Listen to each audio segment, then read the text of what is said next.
好きに選べばいい。雨はしばらく降らないらしい。今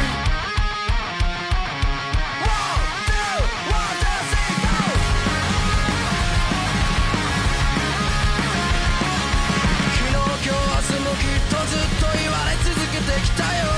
いいことより悪いことが多いこと。絶望の中で小さな光見つけてよ。その声と心だって気づいたよ。叫んでもっとちゃんとなんでやっとだって言って去った愛や才能。現実世界振り返る暇ないライブは大天どんでんが日々昔からのやつと掴む成功。何もせずに苛立っていた。終わりも告げずから待っていた。こんな僕を待っていた。最果ての淵で歌う精一杯。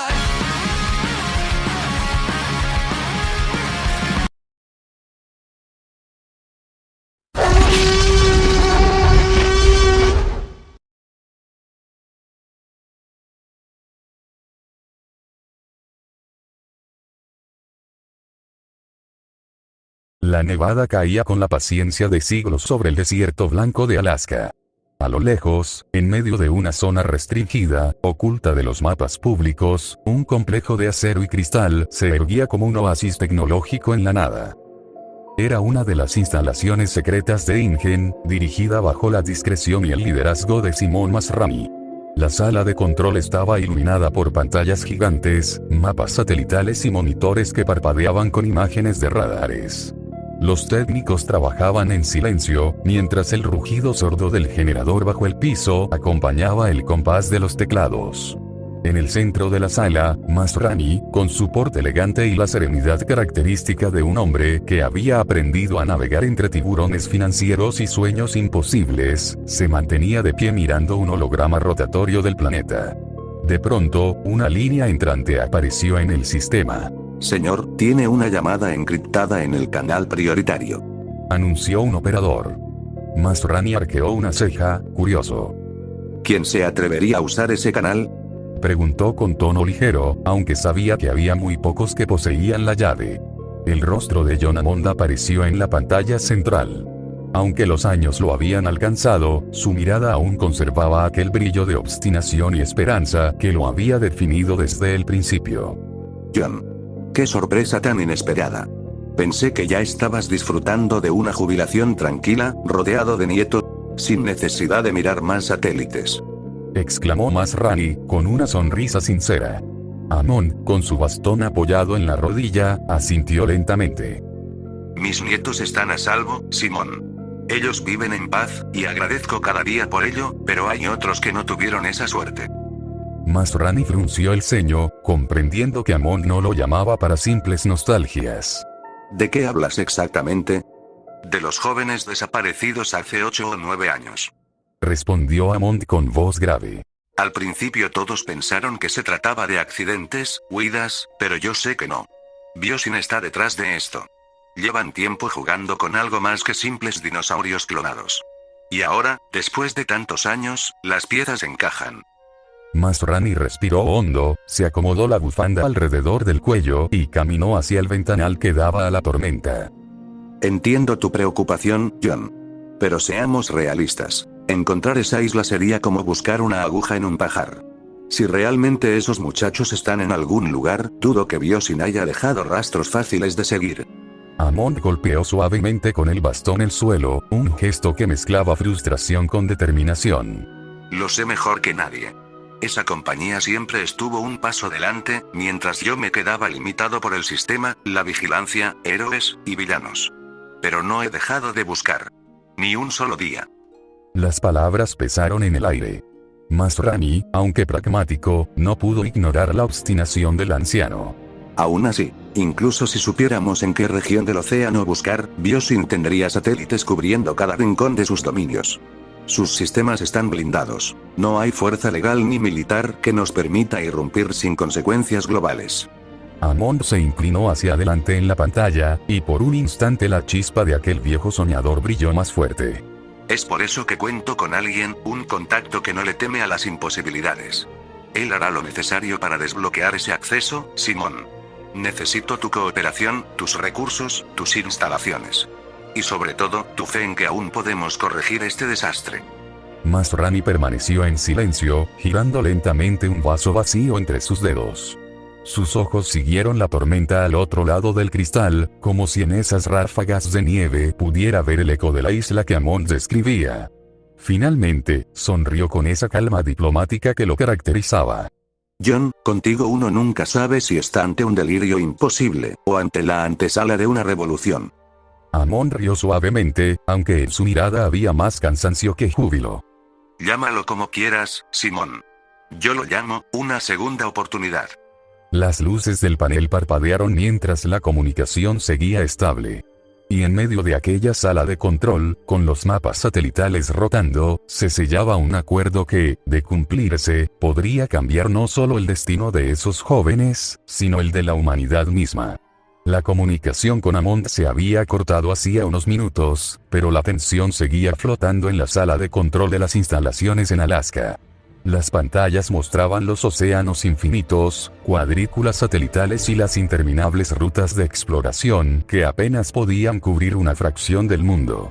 En ese silencio incómodo, Dio, uno de los ingenieros jóvenes que asistía a Masrani en sus proyectos, rompió la calma. Señor, ¿y si pedimos ayuda a los héroes? Su voz tembló un poco, consciente de lo arriesgado que era siquiera sugerirlo. Al final de cuentas, ellos tienen la autoridad y el poder para lidiar con lo que sea que encontremos. Hubo un par de segundos de mutismo. Entonces, desde una de las consolas, se escuchó una risita sarcástica. Lowery Cruthers, con su camiseta arrugada bajo la chaqueta y los pies sobre el escritorio, se giró en su silla y alzó una ceja. Oh, claro. Brillante idea. Ironizó, aplaudiendo lentamente. Vamos a llamar a los héroes. ¿Qué podría salir mal? Digo, si ya fue un desastre tener dinosaurios sueltos, imagínate ahora con tipos disfrazados lanzando rayos láser o destruyendo media selva por accidente mientras intentan salvarla. Un par de técnicos no pudieron contener la risa nerviosa. Masrani, sin embargo, no se rió. Se giró despacio hacia Dio, con las manos entrelazadas detrás de la espalda. Lowery tiene razón, aunque la exprese con demasiado color. Involucrar a los héroes sería el peor error que podríamos cometer. Dio un paso al frente, su sombra proyectándose sobre el holograma del globo terráqueo. Dio bajó la mirada, incómodo. ¿Por qué, señor? Masrani enumeró con calma, como si llevara años reflexionando sobre el tema. Primero, los héroes responden a protocolos, leyes y cámaras. Todo lo que toquemos aquí, todo lo que descubramos, se volvería público. El proyecto, los jóvenes desaparecidos, la existencia de islas que nunca debieron encontrarse, todo estaría en manos del gobierno, y ellos son expertos en ocultar verdades, no en salvarlas. Segundo. Continuó, caminando frente a las pantallas. Los héroes son entrenados para combatir villanos en escenarios urbanos, donde las reglas son claras y los daños colaterales asumibles. Pero aquí. Señaló los mapas satelitales llenos de puntos rojos. Aquí estamos hablando de junglas infestadas de depredadores de 100 millones de años y adolescentes que han sido moldeados como armas vivientes. No estamos lidiando con un ladrón de bancos, sino con un ecosistema entero diseñado para devorarnos. El silencio en la sala era absoluto. Tercero. Si los héroes supieran de la existencia de estos muchachos, no todos los verían como víctimas. Algunos los verían como anomalías peligrosas, y no dudarían en tratarlos como amenazas. En vez de rescatarlos, los enjaularían. Y a los dinosaurios también. Ya me los imagino en vitrinas del gobierno con etiquetas de proyecto clasificado. Exacto.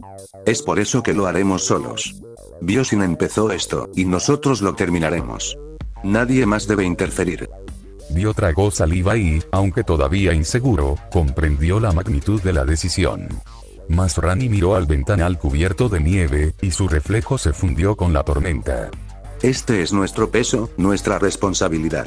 Y si fallamos, que el fracaso caiga únicamente sobre nosotros, no sobre el mundo entero. La sala quedó en silencio otra vez, solo con el eco del generador y la nevada azotando los muros.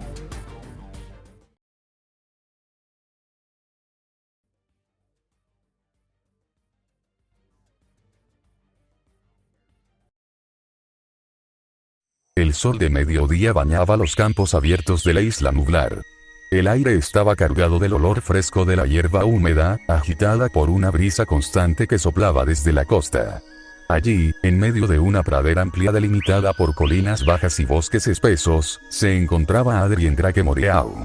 El muchacho de 17 años estaba sentado sobre una roca plana, con la vista fija en el horizonte, donde varias siluetas colosales se movían con parsimonia. Un pequeño grupo de dinosaurios clonados pastaba en calma. Hadrosaurios, estegosaurios y, a la distancia, un par de saurópodos jóvenes que alzaban sus cuellos al cielo como si quisieran tocar las nubes. Adrien no los miraba con miedo, ni siquiera con la sorpresa de alguien que aún no se acostumbraba a esas criaturas. Su mirada era distinta, serena, casi fraternal. Desde niño había soñado con dinosaurios, con aquellos gigantes que caminaban en su tierra natal millones de años atrás. Pero jamás habría imaginado que terminaría siendo parte de ellos, que su propio cuerpo compartiría la genética de un titanosaurio, el ampelosaurio, orgulloso y resistente. Suspiró, alzando una mano al sol, observando cómo la luz se filtraba entre sus dedos. Su piel llevaba cicatrices, algunas de su vida anterior, otras de los experimentos de Biosyn. 10 años atrás, había sido solo un chico curioso que quería ser paleontólogo. Ahora era un híbrido, mitad humano, mitad dinosaurio, y aunque había aprendido a aceptarlo, todavía cargaba con la soledad. Un ruido en la pradera lo sacó de sus pensamientos. Una cría de Parasaurolophus se acercaba tímidamente hacia él. Adrien sonrió y bajó de la roca, agachándose para recibirla. Tranquilo, aquí no hay cazadores. Susurró en francés, acariciando suavemente la piel escamosa del animal. El pequeño emitió un sonido grave y gutural, casi como un ronroneo. Adrien cerró los ojos y por un instante se permitió olvidar todo lo demás. Biosyn, los experimentos, la crueldad. Aquí, entre los herbívoros, podía respirar. Aquí aún quedaba un respiro de inocencia. Pero en el fondo de su pecho, la decisión ya estaba tomada. Adrien se levantó y caminó lentamente hacia la colina, desde donde se veía gran parte del campo abierto. Recordó las historias que había escuchado de otros híbridos. Los que tenían ADN de carnívoros, y que habían formado un clan violento, cazando a los débiles o usándolos como esclavos. Recordó también los rumores de otros como él, jóvenes con ADN de herbívoros, dispersos, tratando de sobrevivir en solitario. Apretó el puño. No podemos seguir separados. Si seguimos escondidos, nos extinguirán uno por uno. Murmuró para sí mismo, en voz baja pero firme. La brisa trajo consigo un grito lejano, tal vez de un pteranodón. Adrien lo tomó como un augurio. Se giró hacia el pequeño Parasaurolophus, que lo miraba con curiosidad, como si entendiera algo de lo que había dicho. Es hora de buscarlos. Más jóvenes como yo. Los que aún creen. Y quizás, solo quizás, también a algunos carnívoros que no se han dejado corromper. Continuó, dejando salir un suspiro profundo. La idea no era fácil. Lo sabía. Un herbívoro y un carnívoro eran enemigos naturales, y entre los híbridos esa naturaleza se reflejaba aún más. Pero Adrien también sabía que no todos habían perdido la humanidad. Algunos, en lo más profundo de su ser, aún podían elegir. Se irguió con determinación, con la silueta del sol marcando un halo dorado a su alrededor. En ese instante, un leve crujir recorrió su cuerpo, como un recordatorio de lo que llevaba dentro. Su piel, por un par de segundos, mostró la textura de placas óseas, brillando bajo la luz antes de volver a lo normal. El ampelosaurio que dormía en su interior se agitaba, como si también comprendiera la decisión de Adrien. Resistiremos. Y no estaré solo esta vez. Dijo, y sus palabras se mezclaron con el sonido de los herbívoros alrededor. Adrien Drake Moreau bajó de la colina, decidido a iniciar la búsqueda. Una búsqueda que, tarde o temprano, lo enfrentaría no solo a otros jóvenes como él, sino también a la cruel maquinaria de Biosyn, que aún los vigilaba desde las sombras.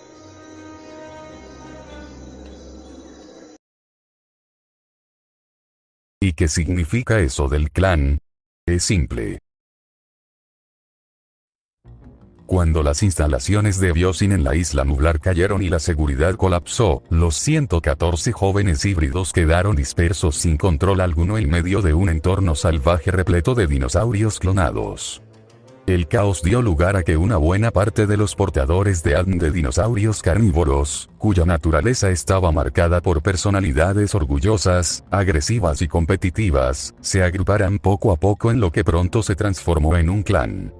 Al principio era solo una alianza por supervivencia, pero con el paso de los días, el poder de sus formas animales se les subió a la cabeza y comenzaron a creerse depredadores supremos, los auténticos dueños de la isla. Bajo esta visión se propusieron un objetivo: doblegar la isla entera, someter a cualquier híbrido que se interpusiera y eliminar toda oposición, especialmente los usuarios de ADN herbívoros, a quienes despreciaban por considerarlos débiles y presa natural. Este clan de carnívoros también comenzó a rastrear a los híbridos solitarios o a los pocos que viajaban en parejas.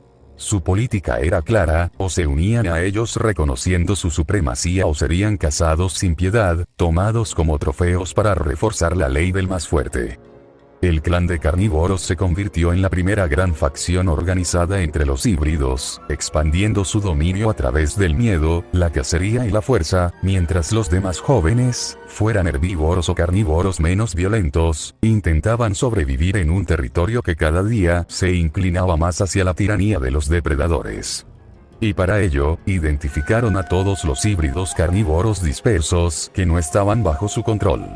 Entre ellos, Shuichi Kagaya, el portador del ADN de Tiranosaurio Rex, se convirtió en un blanco primordial porque su fuerza, tamaño y poder natural lo convertían en un rival potencial o en un aliado extremadamente valioso. Dominarlo significaba asegurar su supremacía sin tener que enfrentarse a un enemigo de su misma envergadura más adelante. La estrategia del clan era clara: obligar a estos individuos a unirse o cazarlos sin piedad si se negaban, porque cualquier híbrido de gran poder que actuara por cuenta propia representaba una amenaza para la jerarquía recién establecida y para el control del territorio. Además de Shuichi, otros usuarios de ADN carnívoro excepcionales, como los portadores de Giganotosaurus y Spinosaurio, también estaban dispersos y eran igualmente buscados.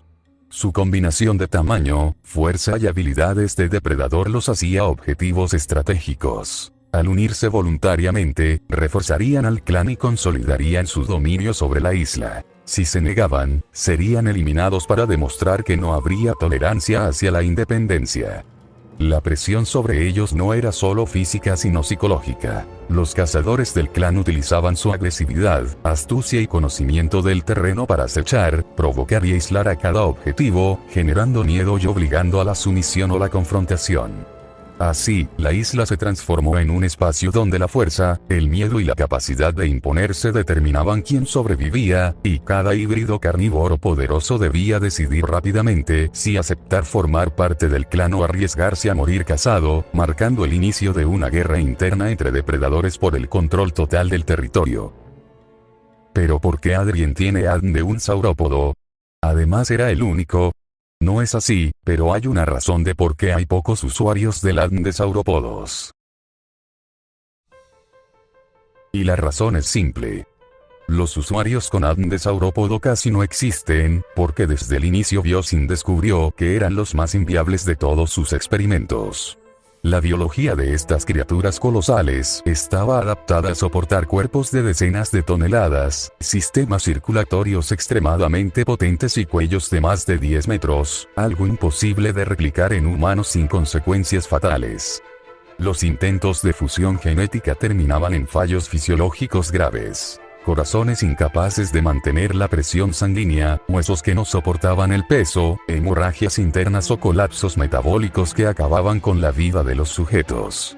Además, aun en los pocos casos de cierta compatibilidad, la transformación en un saurópodo resultaba impráctica y peligrosa para el secreto del proyecto, ya que un cuerpo de semejante tamaño era imposible de ocultar, dejaba huellas masivas y podía ser detectado fácilmente por satélites o radares, exponiendo la existencia de la isla nublar. Incluso como arma o herramienta, eran poco útiles. Criaturas enormes pero pacíficas, con fuerza bruta pero lentitud y ninguna capacidad táctica en comparación con híbridos carnívoros o más ágiles. Por todo esto, Biosyn concluyó que el riesgo superaba cualquier beneficio, y se limitó a clonar saurópodos únicamente en su forma animal para estudios científicos, descartando casi por completo la idea de crear jóvenes híbridos con su ADN. Y usuarios de ADN de reptiles marinos. Solo existen entre 4 y 5 usuarios con ADN de reptiles marinos. Porque Biosyn siempre consideró a esta línea genética como una de las más complicadas y riesgosas de mantener en secreto. Los reptiles marinos, como los mosasaurios, plesiosaurios o ictiosaurios, poseen adaptaciones biológicas completamente diferentes a las de un organismo terrestre, lo que volvía su integración con el ADN humano extremadamente inestable. Los primeros experimentos mostraron que los sujetos híbridos no podían respirar adecuadamente en tierra ni en agua, quedando atrapados en un estado intermedio donde su fisiología no soportaba el cambio. Muchos murieron en los primeros intentos, y solo unos pocos lograron estabilizar la transformación. Estos sobrevivientes se contaban con los dedos de una mano, porque la compatibilidad genética era rarísima y la mayoría de los jóvenes seleccionados terminaban colapsando en cuestión de días o semanas. Otro factor crucial era la contención. Un humano capaz de transformarse en reptil marino podía sumergirse en aguas profundas y escapar con facilidad, lo que ponía en peligro el secreto del proyecto. A diferencia de los híbridos terrestres, un híbrido marino podía desaparecer en el océano abierto y jamás ser recuperado. Por esa razón, Biosyn decidió reducir drásticamente este tipo de experimentos, manteniendo apenas a unos cuantos sujetos para estudios de largo plazo y eliminando a los demás proyectos fallidos.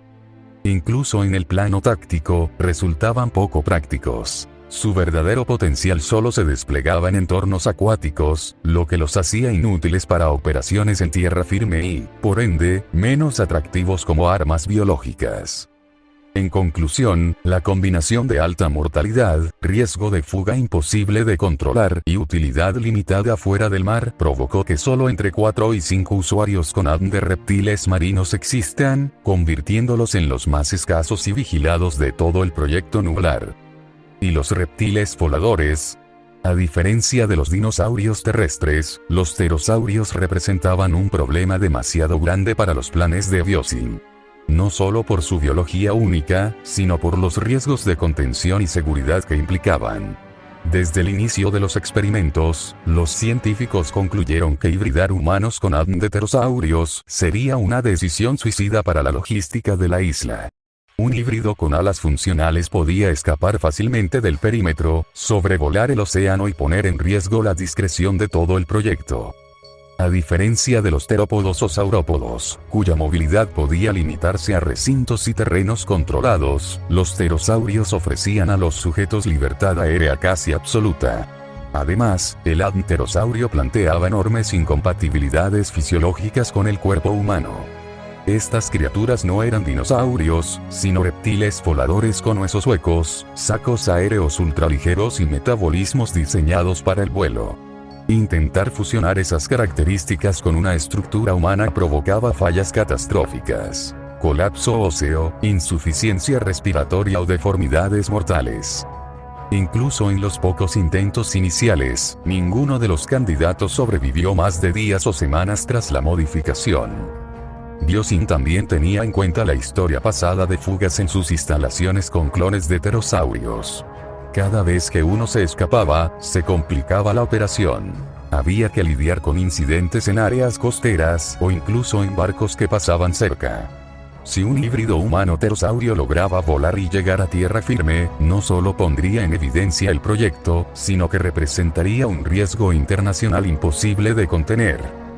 Por todo esto, la compañía tomó una decisión tajante: crear solo clones controlados de pterosaurios, dentro de instalaciones cerradas y con protocolos de seguridad aérea. Prohibir la creación de híbridos humanos con ADN pterosaurio, considerándolo un riesgo demasiado alto tanto científica como estratégicamente. Así, mientras existen jóvenes con ADN de carnívoros o herbívoros terrestres, los pterosaurios permanecen como una línea prohibida de experimentación. Bioshin nunca cruzó ese límite, no porque no pudieran intentarlo, sino porque las consecuencias serían demasiado peligrosas. Y aunque Bioshin cayó en Nublar, no eran tan confiados con los híbridos, solo que no tomaron en cuenta una traición, condenado las instalaciones de Nublar.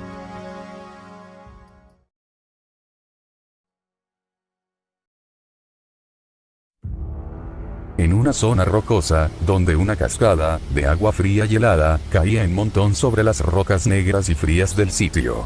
Y allá apareció él. Kwame Fangokoro avanzaba con pasos pesados sobre las rocas negras, cada impacto de sus garras resonando contra la piedra húmeda mientras la fría bruma de la cascada caía sobre su espalda.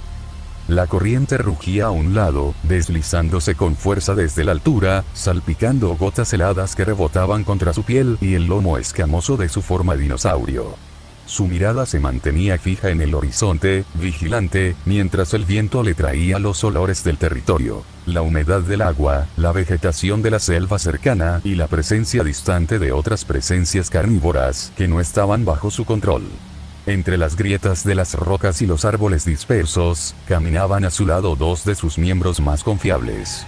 La figura más pequeña, ágil y afilada, era la del Allosaurus, su lomo cubierto de escamas azules y parte de su cabeza de color rosado, sus ojos brillando con la tensión de la caza reciente. A su lado, imponente, estaba el Torvosaurus, musculoso y masivo, con cada paso haciendo vibrar la roca y dejando un rastro de huellas profundas. Ambos regresaban de la selva tras perseguir al usuario del Fukuisaurus, que había logrado escabullirse horas antes, y sus cuerpos todavía conservaban la tensión de la persecución fallida, sus cabezas girando constantemente hacia Fan como buscando aprobación, alerta de cualquier señal de amenaza o éxito. Fan no decía nada, no era necesario. Su mera presencia imponía un ritmo, un liderazgo silencioso que se sentía en la brisa misma. Su cola marcaba el paso, equilibrando cada movimiento mientras avanzaban por los senderos resbaladizos de roca negra, esquivando charcos y grietas, manteniendo la coordinación entre los tres. Cada músculo estaba tenso, listo para reaccionar ante cualquier indicio del objetivo perdido, mientras la cascada detrás de ellos llenaba el aire de un rugido constante que apenas competía con los latidos acelerados de su propio corazón. El ambiente estaba cargado de tensión. La selva cercana susurraba con hojas rozando y ramas quebrándose bajo el peso de otras criaturas, y los tres carnívoros movían sus cabezas, oliendo y escuchando. Fan podía sentir la frustración en sus compañeros. La caza del Fukuisaurus había sido esquiva, pero no se permitiría un segundo fallo. Cada paso hacia adelante era un recordatorio silencioso de su dominio, de la jerarquía que él mismo imponía, de la vigilancia constante que mantenía sobre todos los híbridos que vagaban por la isla. La roca fría bajo sus pies, la bruma de la cascada sobre su lomo, la selva que se extendía como un océano verde más allá. Todo era su territorio, y nada escaparía a su control por mucho tiempo. Mientras avanzaban, Fan alzó levemente la cabeza, percibiendo un olor más intenso, distinto al de la cascada o la selva. Un indicio de la presencia de su presa o quizás de otro intruso. Sus garras se hundieron un poco más en la roca, dejando surcos que brillaban bajo la luz difusa del día.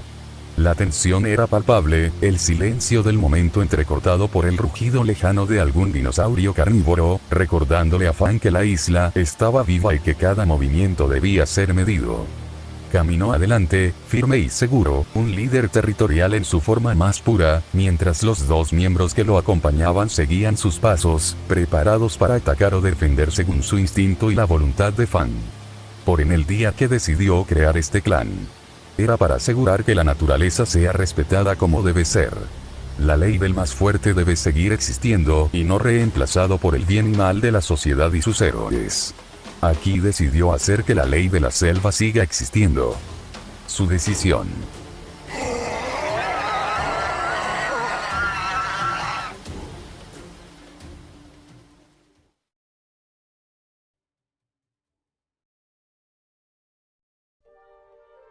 La bruma de la mañana cubría las formaciones rocosas negras que se alzaban como murallas naturales alrededor de la base abandonada.